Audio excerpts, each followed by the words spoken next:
ವೇದಿಕೆಗೆ ನಾರಾಯಣಗೌಡರು ಗುಡಿಗಿದ್ದಾರೆ. ಕರ್ನಾಟಕ ರಕ್ಷಣಾ ವೇದಿಕೆ ನಾರಾಯಣಗೌಡ ಬಣದಿಂದ ಬೃಹತ್ ಪ್ರತಿಭಟನಾ ರ್ಯಾಲಿ ಹಿನ್ನೆಲೆ ದೇವನಹಳ್ಳಿ ಸಾದಹಳ್ಳಿ ಟೋಲ್ನಿಂದ ಬೆಂಗಳೂರು ಕಬ್ಬನ್ ಪಾರ್ಕ್ವರೆಗೆ ರ್ಯಾಲಿ. ನಾಮಫಲಕಗಳನ್ನು ಕನ್ನಡದಲ್ಲಿ ಅಳವಡಿಸುವಂತೆ ಎಚ್ಚರಿಸಿ ಪ್ರತಿಭಟನಾ ರ್ಯಾಲಿ. 11 ಗಂಟೆಯಿಂದ ಆರಂಭವಾಗಿರೋ ಪ್ರತಿಭಟನಾ ರ್ಯಾಲಿ ಸಾದಹಳ್ಳಿ ಟೋಲ್ ಬಳಿ ಡಿಸಿಪಿ ಲಕ್ಷ್ಮೀಪ್ರಸಾದ್ ನೇತೃತ್ವದಲ್ಲಿ ಬಂದೋಬಸ್ತ್. 6 ಇನ್ಸ್ಪೆಕ್ಟರ್, 12 ಸಬ್ ಇನ್ಸ್ಪೆಕ್ಟರ್, 300ಕ್ಕೂ ಹೆಚ್ಚು ಪೊಲೀಸ್ ಸಿಬ್ಬಂದಿ ನಿಯೋಜನೆ. ಏರ್ಪೋರ್ಟ್ ರಸ್ತೆಯಲ್ಲಿ ಟ್ರಾಫಿಕ್ ಜಾಮ್ ಆಗದಂತೆ ಪೊಲೀಸರಿಂದ ಮುಂಜಾಗ್ರತಾ ಕ್ರಮ. ಏರ್ಪೋರ್ಟ್ ರಸ್ತೆಯ ಡಿವೈಡರ್ ಬಳಿ ಸೈಡ್ ವಾಲ್ಗಳ ಅಳವಡಿಕೆ. 500 ಮೀಟರ್ಗೂ ಅಧಿಕ ದೂರ ಸೈಡ್ ವಾಲ್ ಅಳವಡಿಕೆ. ಪ್ರತಿಭಟನೆ ವೇಳೆ ಜನ ನೋಡುತ್ತಾ ಟ್ರಾಫಿಕ್ ಜಾಮ್ ಮಾಡುತ್ತಾರೆ ಅಂತ ಸೈಡ್ ವಾಲ್ ಅಳವಡಿಕೆ. ಯಾವುದೇ ಕಾರಣಕ್ಕೂ ಏರ್ಪೋರ್ಟ್ ರಸ್ತೆಯಲ್ಲಿ ಟ್ರಾಫಿಕ್ ಜಾಮ್ ಆಗದಂತೆ ಮುಂಜಾಗ್ರತಾ ಕ್ರಮ. ಹೆಚ್ಚುವರಿ ಬ್ಯಾರಿಕೇಡ್ ಮತ್ತು ಸಿಬ್ಬಂದಿ ನಿಯೋಜನೆ. ಈವರೆಗೂ ಟೋಲ್ ಪ್ಲಾಜಾ ಬಳಿ ಬಾರದ ಯಾವುದೇ ಕಾರ್ಯಕರ್ತರು. ಈಶಾನ್ಯ ವಿಭಾಗದ ಡಿಸಿಪಿ ಲಕ್ಷ್ಮೀಪ್ರಸಾದ್ ಹೇಳಿಕೆ. ಕರವೇ ಕಾರ್ಯಕರ್ತರು ಬೃಹತ್ ಜಾಥಾ ಹಿನ್ನೆಲೆ ಅಹಿತಕರ ಘಟನೆಯಾಗದಂತೆ ಎಲ್ಲಾ ಭದ್ರತೆ ಕೈಗೊಂಡಿದ್ದೇವೆ. ಏರ್ಪೋರ್ಟ್ ರಸ್ತೆಯಲ್ಲಿ ಪ್ರಯಾಣಿಕರಿಗೆ ತೊಂದರೆಯಾಗದಂತೆ ನಾವು ಬಂದೋಬಸ್ತ್ ಮಾಡಿಕೊಂಡಿದ್ದೇವೆ. ರ್ಯಾಲಿ ಮಾಡಲಿಕ್ಕೆ ಅವಕಾಶವಿಲ್ಲ. 5 ಕೆಎಸ್ಆರ್ಪಿ ಸಿಬ್ಬಂದಿ, 500ಕ್ಕೂ ಹೆಚ್ಚು ಪೊಲೀಸ್ ಸಿಬ್ಬಂದಿಯನ್ನ ನಾವು ಸ್ಥಳದಲ್ಲಿ ನಿಯೋಜನೆ ಮಾಡಿಕೊಂಡಿದ್ದೇವೆ. ಸಾದಹಳ್ಳಿ ಟೋಲ್ ಬಳಿ ಒಂದೊಂದೇ ಗುಂಪು ಕರವೇ ಕಾರ್ಯಕರ್ತರ ಆಗಮನ. ಪ್ರತಿಭಟನೆ ಮಾಡಿಕೊಂಡು ನೂರಾರು ಕಾರ್ಯಕರ್ತರ ಆಗಮನ. ಸಾದಹಳ್ಳಿ ಟೋಲ್ ಗೇಟ್ ಬಳಿ ಕರವೇ ಕಾರ್ಯಕರ್ತರ ಪ್ರತಿಭಟನೆ ಆರಂಭ. ಟೋಲ್ ಬಳಿ ಅರ್ಧ ರೋಡ್ ಡೈವರ್ಟ್ ಮಾಡಿದ ಪೊಲೀಸರು. ಒಂದು ಬದಿಯ ರಸ್ತೆಯಲ್ಲಿ ಅರ್ಧ ರಸ್ತೆ ಪ್ರತಿಭಟನಾಕಾರರಿಗೆ ಮೀಸಲು, ಉಳಿದ ಅರ್ಧ ರಸ್ತೆಯಲ್ಲಿ ವಾಹನ ಸಂಚಾರಕ್ಕೆ ಅವಕಾಶ. ರ್ಯಾಲಿಯಿಂದ ಏರ್ಪೋರ್ಟ್ ವಾಹನಗಳಿಗೆ ತೊಂದರೆಯಾಗದಂತೆ ಕ್ರಮ. ಕರ್ನಾಟಕ ರಕ್ಷಣಾ ವೇದಿಕೆ ಪ್ರತಿಭಟನಾ ರ್ಯಾಲಿಗೆ ಆಗಮಿಸಿದ ತಮಟೆ ತಂಡ. ಏರ್ಪೋರ್ಟ್ ಟೋಲ್ ಬಳಿ ತಮಟೆ ಹೊಡೆದು ಪ್ರತಿಭಟನಾ ರ್ಯಾಲಿಗೆ ಬೆಂಬಲ.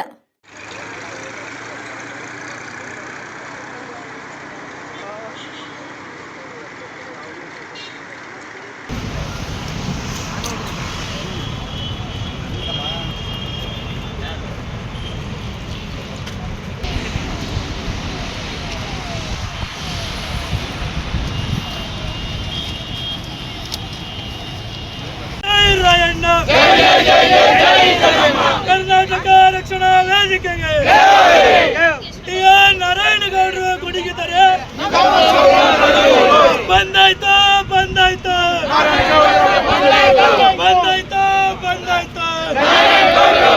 ಕಾಂಚಲಿ ಬಿಡಿ ಕನ್ನಡ ಕಲಿ, ಕಾಂಚಲಿ ಬಿಡಿ ಕಾಂಚಲಿ ಬಿಡಿ ಕಾಂಚಲಿ ಬಿಡಿ ಕಾಂಚಲಿ ಬಿಡಿ. ರಕ್ಷಣಾ ವೇದಿಕೆ ಗುಡುಗಿದ್ದಾರೆ. ನಾರಾಯಣಗೌಡರು ಬಂದಾಯ್ತು. ಎಲ್ಲಿವರೆಗೆ ಹೋರಾಟ? ಗೆಲ್ಲುವರೆಗೆ.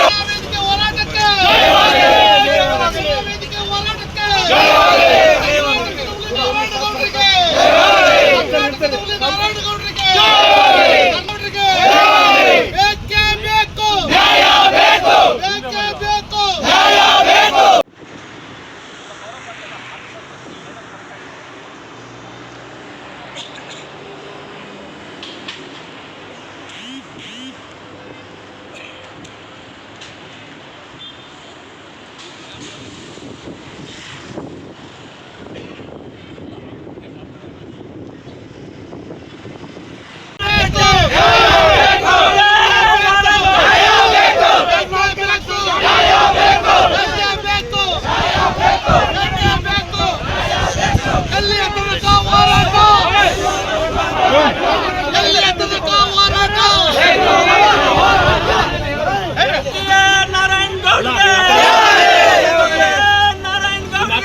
ಏನು ಪ್ರೊಟೆಸ್ಟ್ ಅಂತ ಹೇಳ್ಬಿಟ್ಟು ಮಾಡ್ಕೊಂಡಿದ್ದಾರೆ. ಆ ವಿಷಯವಾಗಿ ನಾವು ನಮ್ಮದು ಬಂದೋಬಸ್ತ್ ಮಾಡ್ಕೊಂಡಿದ್ದೀವಿ. ಸುಮಾರು 5 KSRP ಎಲ್ಲ ಎಂಟೈರ್ ಡಿವಿಷನ್ ಸೇರಿ 5 KSRP ಮತ್ತು ಸುಮಾರು 500 ಸಿಬ್ಬಂದಿ ಮತ್ತು ಎಲ್ಲ ಆಫೀಸರ್ಸ್ ಕೂಡ ಬಂದೋಬಸ್ತಲ್ಲಿದ್ದಾರೆ. ಯಾವುದೇ ರೀತಿ ಅಹಿತಕರ ಘಟನೆ ಆಗದೇ ಇರೋ ಹಾಗೆ ನಾವು ಬಂದೋಬಸ್ತ್ ನಮ್ಮದು ಅರೇಂಜ್ಮೆಂಟ್ಸನ್ನು ನಾವು ಮಾಡ್ಕೊಂಡಿದ್ದೀವಿ. ಇಲ್ಲ, ಅಡಚಣೆ ಆಗದೇ ಇರೋಂಗೆ ನಮ್ಮದು ಬ್ಯಾರಿಕೇಡಿಂಗ್ ನಾವು ಮಾಡ್ಕೊಂಡಿದ್ದೀವಿ ಮತ್ತು ಯಾರು ಕೂಡ ರೋಡ್ಗೆ ಸ್ಪಿಲ್ ಓವರ್ ಆಗದೇ ಇರೋಂಗೆ ನಾವು ನೋಡ್ಕೊಂಡಿದ್ದೀವಿ. ಸೊ ಯಾರಿಗೆ ಯಾವುದೇ ರೀತಿ ಇನ್ಕನ್ವೀನಿಯನ್ಸ್ ಆಗೋದಿಲ್ಲ. ನಮ್ಮದು ಸುಮಾರು ಎಂಟೈರ್ ಡಿವಿಷನ್ ಇಂಪಾರ್ಟೆಂಟ್ ಏರಿಯಾಸ್ ಮತ್ತು ಈ ಪ್ಲೇಸ್ ಎಲ್ಲ ಸೇರಿ ಸುಮಾರು 500 ಜನ ಸಿವಿಲ್ ಸ್ಟಾಫ್ ಡೆಪ್ಲಾಯ್ ಆಗಿದ್ದಾರೆ ಮತ್ತು KSRPದು 5 ಪ್ಲಟೂನು ನಮ್ಮದು ಡೆಪ್ಲಾಯ್ ಆಗಿದೆ. ಅಂದರೆ ಇಲ್ಲಿಂದ ಕಬ್ಬನ್ ಪಾರ್ಕ್ವರೆಗೂ ಪ್ರತಿಭಟನೆ ರ್ಯಾಲಿ ಮಾಡೋದಕ್ಕೆ ಅವಕಾಶ ಮಾಡಿಕೊಡ್ತೀರಾ? ಇಲ್ಲ, ರ್ಯಾಲಿ ಮಾಡಲಿಕ್ಕೆ ನಾವು ಯಾವುದೂ ಅವಕಾಶ ಮಾಡಿ ಕೊಡೋದಿಲ್ಲ. ಹಾಗೇನಾದ್ರು ಮಾಡಲಿಕ್ಕೆ ಟ್ರೈ ಮಾಡಿದರೆ ನಾವು ನಮ್ದೇನು ಕಾನೂನು ರೀತಿ ಕ್ರಮ ತೊಗೊಳ್ಬೇಕು ಅದನ್ನು ತೊಗೊಳ್ತೀವಿ. ಅಂದರೆ ಅವರ ಪರ್ಮಿಷನ್ ತಗೊಂಡಿದ್ದಾರೆ ಅಂತ? ಪರ್ಮಿಷನ್ ನಾವು ಕೊಟ್ಟಿಲ್ಲ ಯಾರು. ಇಲ್ಲೇ ಬಂದ್ರೆ ಆಯ್ತು, ಥ್ಯಾಂಕ್ ಯು.